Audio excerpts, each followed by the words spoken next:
So thus far in our chemistry careers, we have used molarity to express concentration.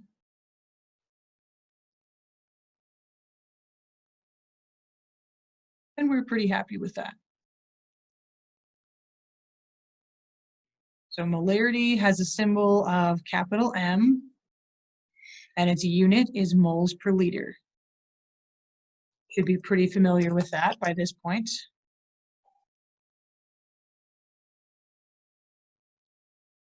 Okay, and let's be really specific about what's divided by what. It should be moles of solute, the minor component of the solution, and that's going to be divided by the volume of solution. So solution meaning the volume of the solute and solvent, both included in that term. Okay, so we've been pretty happy with this form of concentration expression so far, but one thing I'd like to call your attention to is the fact that this includes the volume. And one thing we know about volume is that volume can change. The volume of a liquid especially can change with a change in temperature and a change in pressure. Volume varies. And this means that any concentration expression that has volume in it is a little bit less than perfectly accurate. And this is sufficient for our use most of the time, but sometimes we want to be super especially precise. And so we need a different unit. So the most precise way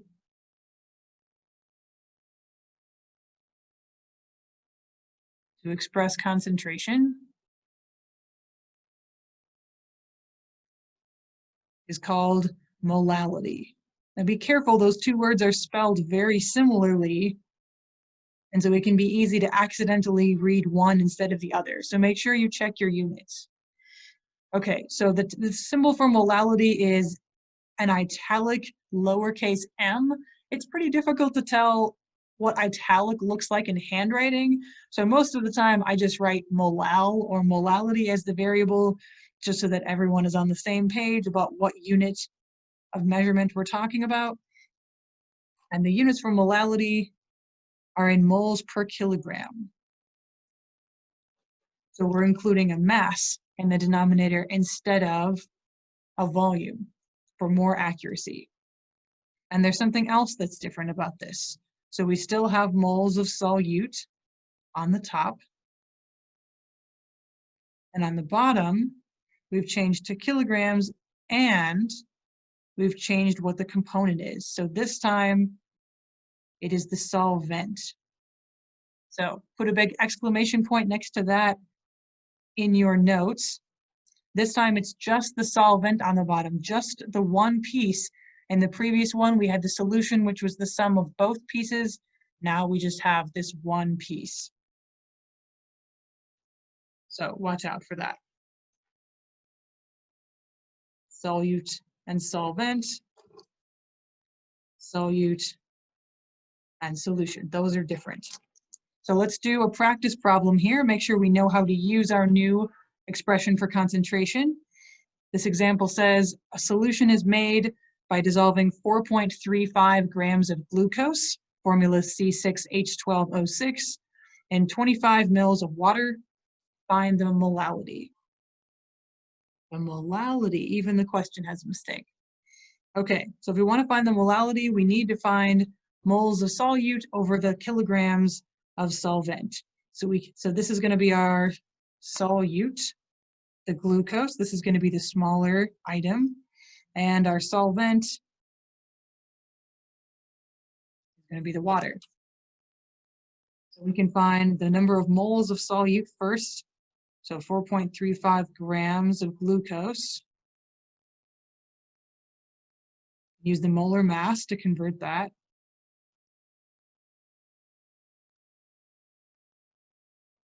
Okay, periodic table. Carbon is 12, oxygen is 16, and hydrogen is 1. So if you use your calculator to add those up, you should reach 180.156 grams per mole for that compound. Grams cancel, and we should end up with about 0.0241 moles. And I'm going to label that moles of solute so that I know it's ready to go straight into my formula. Okay, the other one that we need is the mass of the solvent. So we need to make sure we're just talking about the solvent piece alone. So our solvent is water, and this volume, 25 mils of water, is just for the water. So that one is good to go. It just needs to be converted into mass. So 25.0 milliliters of water.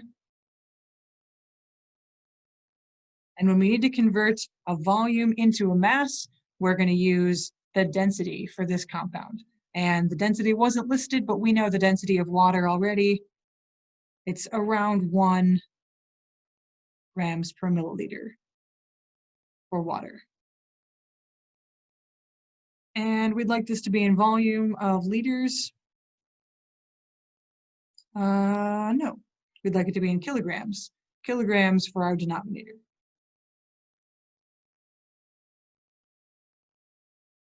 There we go. So we should get 0.025 kilograms, and water is our solvent. So we'll list it like that. Okay, so now our two pieces are ready.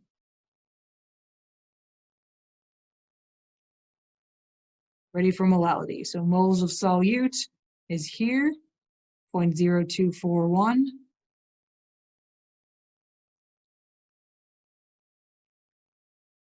And kilograms of solvent is here, 0.025.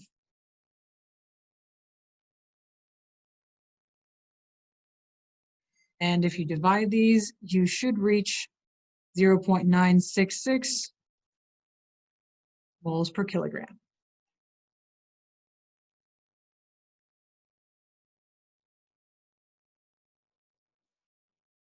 All right, that wasn't so bad, but I am afraid to tell you that it is so bad when you get a little bit more complicated in your problem. When you're trying to convert between molarity and molality, it's tricky, and you have to be careful to note whether the denominator is referring to just the solvent or the entire solution. So let's do a trickier example to make sure you're ready for your homework problems. Okay, so this example says nitric acid, formula HNO3, is commercially available as a 33.7 molality aqueous solution. And here's the density. Question says, what is the molarity of the solution? So the first thing to note is this value is the density. That's what we're going to be using to convert from volume to mass. And this is the density of the entire solution. So we're going to have the mass of the entire solution before we can use this. So the nitric acid, that's going to be our solute. That's our smaller piece.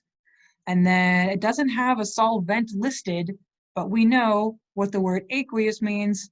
Aqueous means water is the solvent. Those are our code words that we need to know. So we've been given the molality at the start, so let's break that down into its separate unit pieces. So 33.7 molality. So we don't know exactly how many moles or exactly how many kilograms, but here's a trick we're going to use. We're going to write our fraction as 37 over 1. We can make up whatever numbers we want here for the ratio of moles to kilograms, as long as they divide to equal 33.7, but putting a 1 in one of the sides, either numerator or denominator, makes the math the simplest. So I'm going to pick 1 as my denominator. So we'll say there could be 33.7 moles of solute, and then we would need 1 kilogram of solvent. Okay, so that's my molality that I have, and I want to get molarity And molarity is moles of solute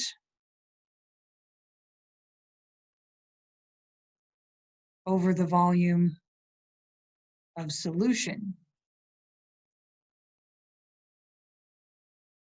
Got our plan. Okay, so let's check out what we have to work with. So if we assume 33.7 moles of solute, that means that this piece in the numerator is already set and ready to go. The problem comes from the volume of the solution. Right now, we don't know anything about the solution. We know information about each of the individual pieces, and we need to somehow incorporate both of those into this total volume of the solution. So we know that to get from mass to volume, we need to use density. So we're going to take our mass and we are going to multiply by 1 over density to get the volume. But what we need for the mass is the mass of both of the pieces.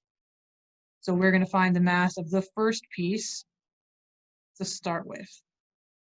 So 33.7 moles of our solute, which is HNO3. We can convert that to mass using its molar ratio. There we are. Hydrogen is 1, nitrogen 14, and oxygen 16. Add those together in the appropriate ratio, and we should get 63 grams per mole. And we'd like our number to be in kilograms so that we can add it to this number. So we'll quickly do that here. Okay, and we should have 2.124 kilograms of solute.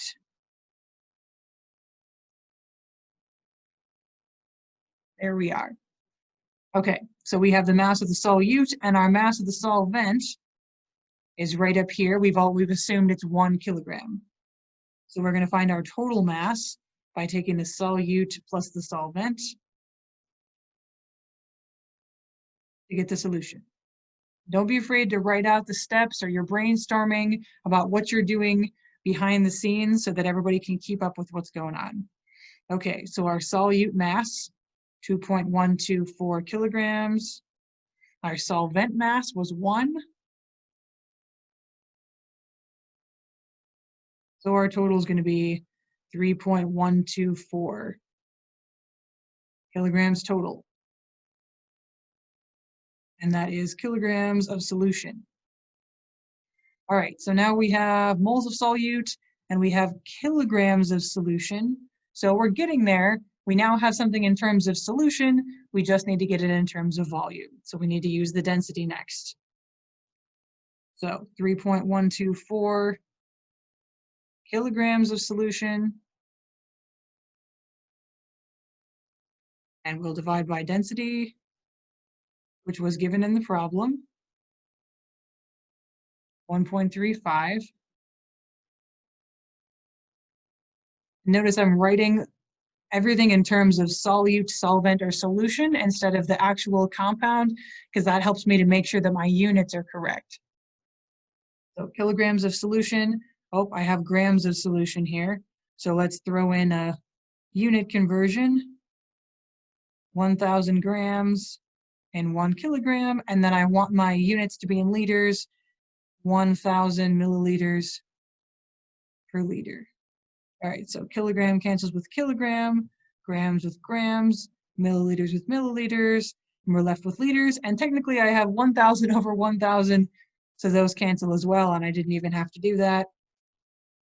So we end up with 2.314 liters of solution.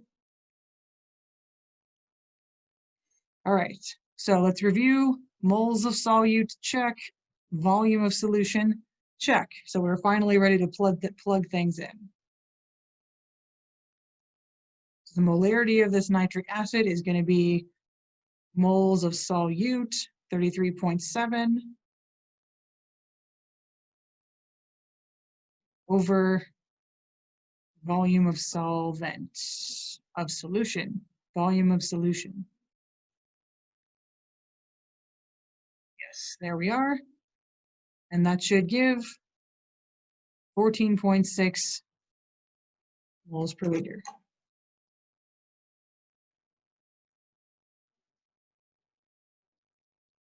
So that calculation is a bit exhausting, but it's worth it to have the most accurate possible measurement of concentration. And we're going to use that in some of our concentration of boiling point and freezing point elevation and depression, respectively, in one of the next videos. The next video after this one is about vapor pressure lowering and the definition of colligative.